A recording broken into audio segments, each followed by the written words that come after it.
What's up, guys? Welcome back to Golf Simulator videos. I just finished competing against professionals across the globe in a Trackman NEXT Golf Tour tournament. And I'm going to share it all with you guys. And we're going to talk a little bit more in depth about this NEXT Golf Tour, show you how it works. It's actually more than I even thought. The way that it all integrates and records your entire round, live leaderboards. I'll talk about it all as we're watching my round, and we'll see how I actually did in this tournament. Let me tell you, the settings are cranked up. We'll talk about that here in a second. And the pressure's there. You know, when there's a live leaderboard, you know you're being recorded and there's money on the line. And I actually claimed an amateur status. So that's another thing that I'd want to mention is that you don't have to be a professional. You can claim an amateur status. You just aren't going to qualify for those big purse prizes, but you can qualify for, certain things. So certain prizes. It's a lot of fun, and it's really cool how it all integrates. So let's go ahead and step over to my computer. I'm actually going to take down my camera and just do a screen recording for this so you guys have a nice, clear, full view of what's going on, and then I'll just talk in the background. So I'm actually on the NEXT Golf Tour site right now, so you'll see that on my projector, and we'll switch over to where it's a full screen recording. And you'll see that round 2 at Wentworth West course is now finished. And check that out, 11 under. Actually took it home for the win. Let's talk about the settings really quick. So I'll go to the leaderboard, we'll open that up, and we'll actually search for my name. You'll see that they actually have top shots from each day, reactions that actually happen when people hit maybe a bad shot, maybe a good shot, whatever it may be, eagles that happened on the course, all kinds of things. But the settings, let's talk about this. So you're playing from the tips. You're playing on medium fairways, so not a ton of rollout, hard greens, so it's tough to actually get shots to stick on the green just like you're playing in a tough US Open or something. And it's actually breezy, so you have a lot of wind to deal with and understand calculations and everything. So, these are the most difficult settings. The pin positions, wait until you see these. They are extremely difficult. Now, this is how it actually operates. So there's specific rules and everything. Your setup has to be proper. You have to have all the data properly recognizing whether you're on a Trackman IO or a Trackman 4 unit. So proper lighting for a Trackman 4. You can't, if you're missing any data and your setup's not working, it's actually not going to record properly, and you're going to be disqualified. So you have to make sure everything's working properly. I love how fair it is. And then you're recorded along the way. And we're actually going to open this up, and I'll pause it really quick. That's shot number 1 on hole number 1, and it's clear as day. So they're going to verify that all your shots properly picked up. All right, they're going to verify that the ball was in the hitting position. You're not, using more than you should as far as clubs go. Anything, along those lines. It's really cool. There's money on the line. There's guys that are going to make a tour status off of this competition. So I love that they're bringing it to that level. But this is something that I didn't realize how cool and easily this is integrated. So you take your iPhone and you download this NEXT Recorder app, and you'll see that I just set it behind my hitting area, and it does a great job of capturing myself along with the ball, just throwing an iPhone 7 feet behind the ball. Now, if you have more room, then you can actually, or you can put it off to the side if you want to. You just have to have the player and the ball and everything in the view. I actually recommended to them that they could actually give the ability to use a wide angle lens. So I could actually have my whole sim and everything in view from 7 feet or so behind the ball if I wanted to. But you just scan a QR code when you're getting your round ready, and you're good to go. The other thing you can do is actually play with other players. So I played with a buddy of mine, Darren Hussey, and we actually got to play at the same time. So you'll see his name in blue, I believe. Maybe I'm in blue and he's in red on that leaderboard when I bring it up. And it actually opens up a whole new type of experience. Yes, we're kind of playing against each other, but it makes it even more, I'm not by myself. You know, I mean, there's pressure there. I'm playing in front of someone, and I feel like that puts some pressure on me. If you notice right now, that front nine didn't go the way I planned. I mean, I played 1 or 2 practice rounds because I haven't been playing much golf, and actually took 2 weeks off before, you know, playing this tournament from playing any rounds of golf. And that was kind of a mistake on my part, but that's all right. I was on vacation. I was enjoying the holidays with the family. So let's go ahead and get started. So, and you can share these rounds too. You can just click the link and share your round directly with somebody, or you can search. And I'll talk really quick. You know, I think there was like 700 or 800 players. I ended up, you know, 312. I'm happy with that. You know, I need to play more. I mean, that's the facts of life. But let's go ahead and bring this back to my tee shot. I think I can make it full screen so you guys can see it. And it syncs up really close. I mean, it's not perfect. You have a signal coming from your phone, and it's going, you know, to sync up with the best it can with your computer, depending on the speed and the upload speed and everything. But you'll see, and I'll tell you what, I'll take that drive. I wish every drive ended up that good. Even though I had nerves, I was able to throw a drive down there. Unfortunately, my body wasn't rotating that well. You'll see my second shot on number 1 here ends up getting tugged, and it's a very difficult bunker shot that I ended up getting left with there. Let me make sure. Okay, so that's this picture in picture. I just wanted to make sure that I am running at least the highest quality for you guys. I do think that when I stretch it and it goes bigger like this, I lose a little bit of quality. So if you look at it online, you'll see I tried my best to get that ball to get in the gimme zone. Let's talk about putting really quick though. So it's 8-foot gimme, so it does give you a little you know, realistic way to you know, not have perfect putting. If you're on like a TM4 and, you know, you might not be able to make a 4-foot putt that easily. I was able to do it with my TM4. Here we're using Trackman IO. Got really lucky and snuck away with a par there, if you see that. But so putting, you do have to putt. And it matters. I mean, that's the difference between me getting a par right there and maybe getting a birdie if you're on the green. So what I do here, I aimed a little bit right because I was tugging the ball. And of course, that time I don't tug it as much. So I really had to kind of just get my game, you know, I don't know, in clear view of what was going on. And I think that out of the gate, I felt the pressure and I felt some struggle. Long putt, like 50-foot putt, uphill. I feel like I actually struck the ball really well. If I had a little more speed, I had a chance of making birdie there. But the pressure that you get when you see a live leaderboard or you're playing with your friend and it means something. I don't play a lot of competitive golf like this that means something. And then what do? You go up here like this and you swing hard and snap your club face closed, and 162 ball speed with a shut closed face ends up almost going OB. So, you know, this was one of those scenarios where I really feel like I kind of gave up, you know, some strokes. And then I also didn't realize I was in a bad lie there. And so I should have played more of like a 6-iron punch shot, and I hit kind of like a normal wedge that actually lifted up and hit the tree. And then here I am out of the rough, 153 yards, and I tug another shot. So you'll see some mistakes like this where frustration was coming out and I should have taken my time and looked at everything. I probably could have shaved a couple strokes really easily. I mean, I just can't believe the mistakes that I was making. Like if you look at that chip right there, I mean, that just is one of those situations where I got to slow down. And this was probably a weak point of this round that I actually, and I get lucky here, I get that in, but I noticed that my chipping swing was really bad. I was taking the club inside, I wasn't striking it that well, and you know, it just kind of threw me off overall. But I kind of, you know, stuck to it and, you know, refocused. This was a great drive down there, 112 club head speed, 162 ball speed. I mean, that's really good for me. Ends up in the rough, of course. I finally get a good drive down there after, you know, a couple rough shots. And it gives me 232 to the pin. Only problem is I get out this hybrid and I mean, almost missed the ball. I mean, it was really bad. Just thinned it, and you know, when you thin it like that and it takes off low, no different than a, you know, shot that you would see outside. So now I end up 147 yards to the green. I, you know, tried my best to play it safe, you know, get it up on the green and give myself a putt. and see what I can do from there. It's a par 5. I mean, the goal here is to not compound errors and just get the ball up there and, you know, do my best to, you know, limit strokes after those mistakes. So I had a birdie putt. That was pretty cool, but it was a tough birdie putt.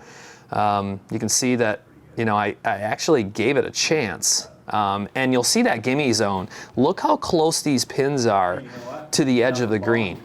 I mean, you have breezy conditions, tucked pins, hard greens, just challenging, really challenging. I think this was a 6-iron I hit, and it was a little too much club. I think I could have got a 7-iron there, especially with, I noticed after it was like 7 or 8 mile per hour wind when I was hitting.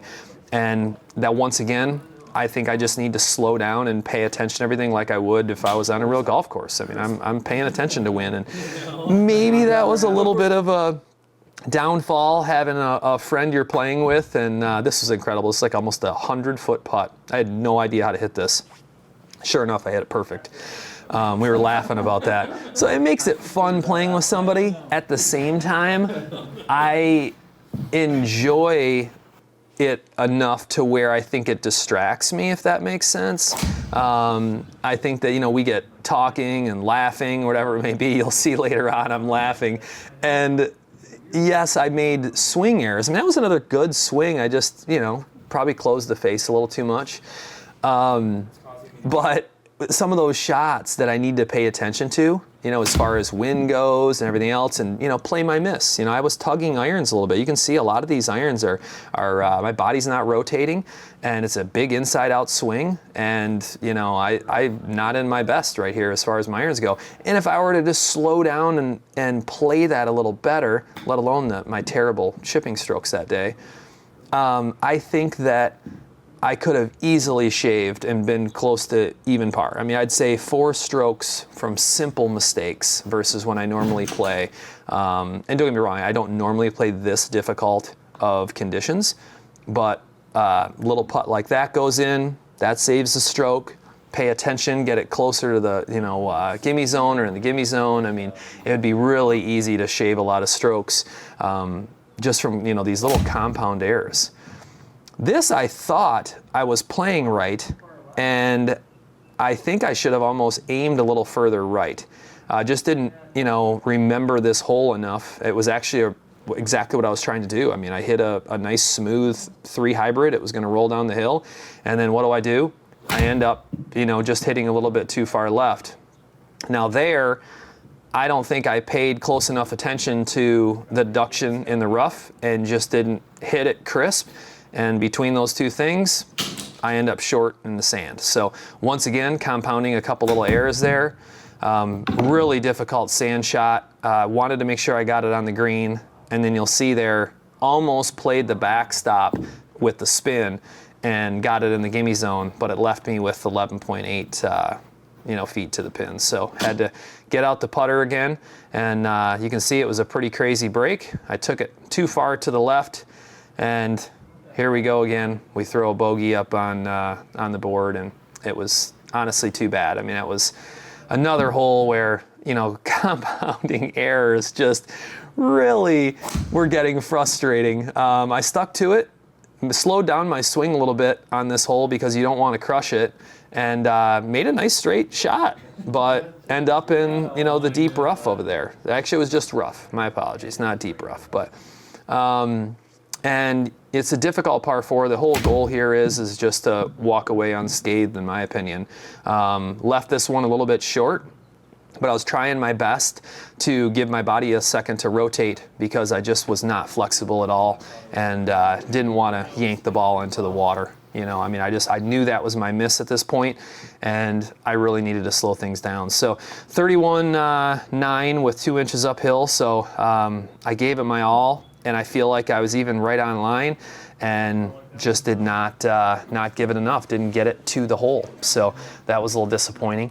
Even had a chance, you know, for birdie, but hey, it was my goal to walk away with par. Another bad drive puts me in a pretty poor situation off in the trees.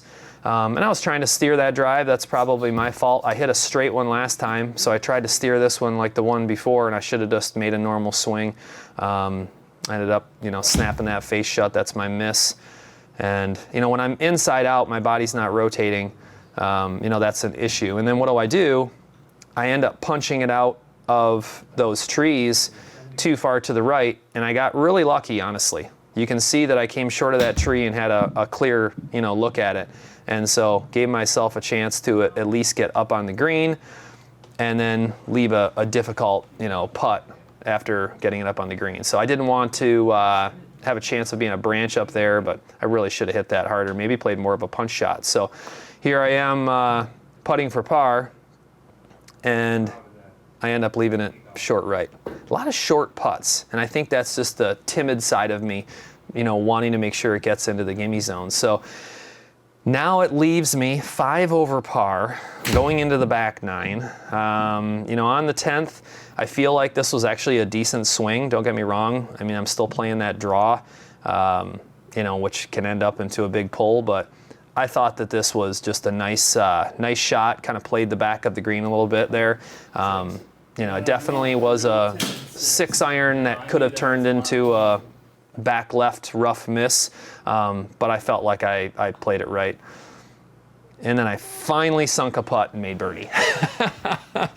And my putting was even not my best at all. I mean, you could even see if you watch my putting stroke how timid it is. Like I'm almost like shaking and moving my putter, which is, I'm pretty steady with my putter most of the time.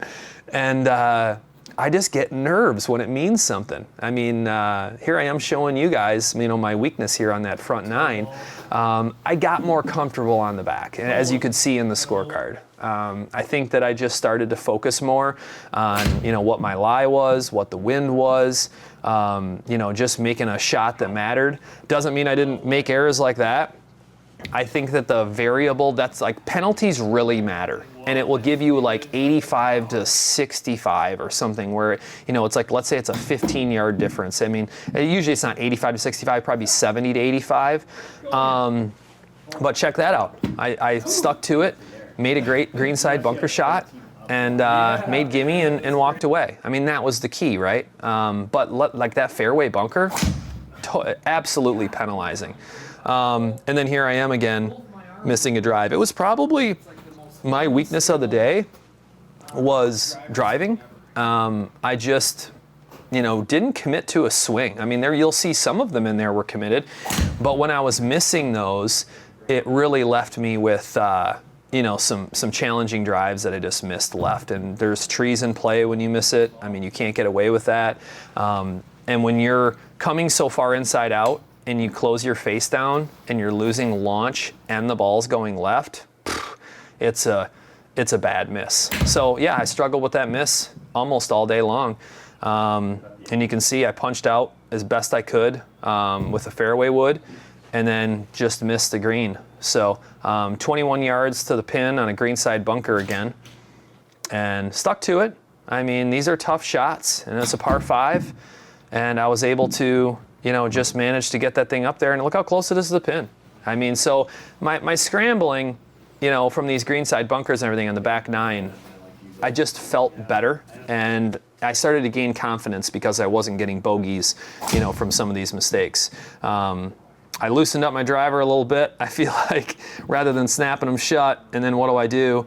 I push it off to the right. But I feel like that was the miss here. If you're going to miss, you miss right and you have a look at the green.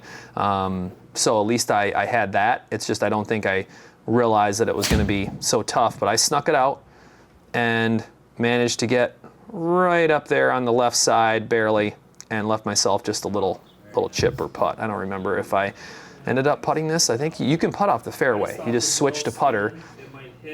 Here how it even records the audio. I guess I didn't touch on that yet because I've been talking the whole time, but you'll hear me laughing and stuff. Oh yeah, that's right. I didn't realize it was down slope and I should have once again taken my time and realized that I had to lift this ball up in the air and get it to land soft the way that the green was rolling. But I stuck to it and made a putt. So that was the difference, is just not, opening up that window for bogeys on some of the mistakes that you're seeing. And so I had a lot more pars that could have been bogeys on this back 9. And of course, you know, a couple birdies thrown in there too. So I don't know what I did on this par 3. I feel like I actually played it the way I wanted to, and the wind held it off more than I thought. I had that ball landing on the green, and I think that variable wind, you can see it's 5.5 or 6 or whatever it was when I was hitting. Look at that, 7.7. And so I think even though it looked like it was a left to right, I think that it was blowing enough into your face just a little bit to, you know, hold that off. And I should have just got a little more aggressive there, but got it up and down, which is huge. Made a pretty decent swing here. And you'll see that the decent swing ends up being the edge of a fairway that completely blocks you out. So want to talk about course management and knowing where to miss, or where to hit the ball for that matter, not even miss, because that was a decent drive. Not here. Right pin, you have trees there, and I took a chance. And I managed to get it just around there. I played a little cut with my 3 hybrid. And of course the cut, you know, took enough distance off, and it might have grabbed a couple leaves up there too. And I end up short of the green. So I felt like that was a good recovery, considering that, you know, that was a difficult miss over there. And then I had this rough shot that, I mean, I thought it was enough, and it landed on that hill. And you have to pay attention, just like you would in real life, where you're landing a chip. And if it's going to have enough uphill to roll out on, then it's not going to, you know, get there. Managed to sneak in a putt and save it. Once again, that was the difference between, you know, a bunch of bogeys on this round. Because if you look, other than those few birdies, I mean, if I didn't make a few putts, I was in trouble. So got away with a nice little draw here, right on the edge of the fairway. Really was thinking that this would be a great opportunity to make birdie. And I want to say this is the most humorous part of the whole round. I don't know what was going through my head. Oh no, that wasn't it. Okay, just wait. There's a humorous part coming up here that you're really gonna laugh about. And I think that's what ended up giving me a rough last hole. So yeah, this one was pretty straightforward. This might even have been, I'm trying to think here. What do I have left here? That was a 28-foot putt. Was this my other birdie? Yes, it was. That was my other birdie. So I'm 1 hole ahead of where I think I was. It was on 17. You're gonna get a good laugh out of this. So maybe it was because of the birdie, and I was just excited, but I managed to make another good swing. I just kind of got my rhythm down. You can see my club head speed's much slower at this point. I was kind of, you know, getting tired. I just haven't been playing enough golf. I was on vacation, and you know, I said, but these drives I'll take all day long, and the other ones were killing me. So no complaints. So here we are on the right side, right? And managed to hit a fairway wood. I didn't know that the rough was going to take so much off. I think I could have hit like a 5-iron or 4-iron, like nice and crisp with some more launch, versus I just couldn't squeeze my wood out of that rough and get enough out of it. So, and ends up, you know, being shorter than I thought, and here I am, and I step up and hosel the thing. I mean, I think that it was just me not slowing down, but it was just a bad swing. And so what ends up happening is I end up, you know, hitting this out of the rough. I think I get out of here. This was a par 5, so I actually make par here. So I save the par, ironically enough, after hosel, I don't even want to say the word, shanking my wedge after a perfect drive. And what's so funny is that we're laughing about multiple things on 18. And all I had to do is like gain my composure and just play 18 a normal way. But I hit my drive, we start talking and start laughing, and we end up like laughing so hard that I was worried to even make that swing. You can hear us still laughing. And, you know, Darren is a great golfer and obviously held his composure and played an amazing round. And I, at this point, I feel like almost want the round over because I'm just so frustrated with the bogeys that I made, the double that I made early on. And so I hit this 3 hybrid up there as like this safety shot. It wasn't the best shot in the world. And once again, this is probably as bad as the shank. I mean, if you looked how inside that wedge was, I mean, it was just bad. It was just a poor shot. And so I get up here, I hit another fair at best wedge shot, chipping it up, and I'm decent at these shots, and I think that this is a lack of concentration and frustration. And so I end up, you know, on the back side of the green. I do have a chance right now to make this in for par, and I miss it, and I bogeyed the last hole. So, I mean, it was a fun round. It really was. And the pressure that you get maybe playing with your friend, or the pressure that you get playing in a round that you know that is going to be against, you know, other pros and amateurs and everything else that, you know, means something. It's a different experience. And I encourage you guys that if you've ever wanted to play in a competitive online round like this, to give it a shot. And you can watch the other, if you want to see how a pro is going to play, go out and watch his round. See how he's kind of on an angle. But you can, you know, see really maybe so everyone's a little bit different. But there's your 11 under guy. He has a little more stutter, probably his internet connection, everything. Mine's pretty smooth overall. Maybe my PC processing as well, but they all actually turn out just fine, whether somebody has low quality or great quality. But I think some people, just the processing might not quite be as good as my computer, but they're all there. But go through all the rounds and check it out. So I hope that you guys enjoyed that. I mean, I was hoping that this would be entertaining, because not one of my best rounds. I mean, you know, some terrible mistakes in there. But comment below, let me know what you guys think. I'm gonna play again. So we'll see how I do next time. Hoping to get some practice rounds in ahead of time. 2025 is a year where I need to play more regular golf. I mean, I'm always testing something, I'm always hitting shots for videos, and it's never a round of golf, not nearly enough, put it that way. Sometimes there's 9-hole rounds or whatever, but I need to play more 18-hole rounds of sim golf. I used to all the time, and I've fallen off, and so that's my dedication for 2025, and hopefully I can move myself up the leaderboard. But check it out, Next Golf Tour by Trackman. It's nextgolftour.com. Appreciate you guys watching, stay tuned. There'll be a lot more coming soon.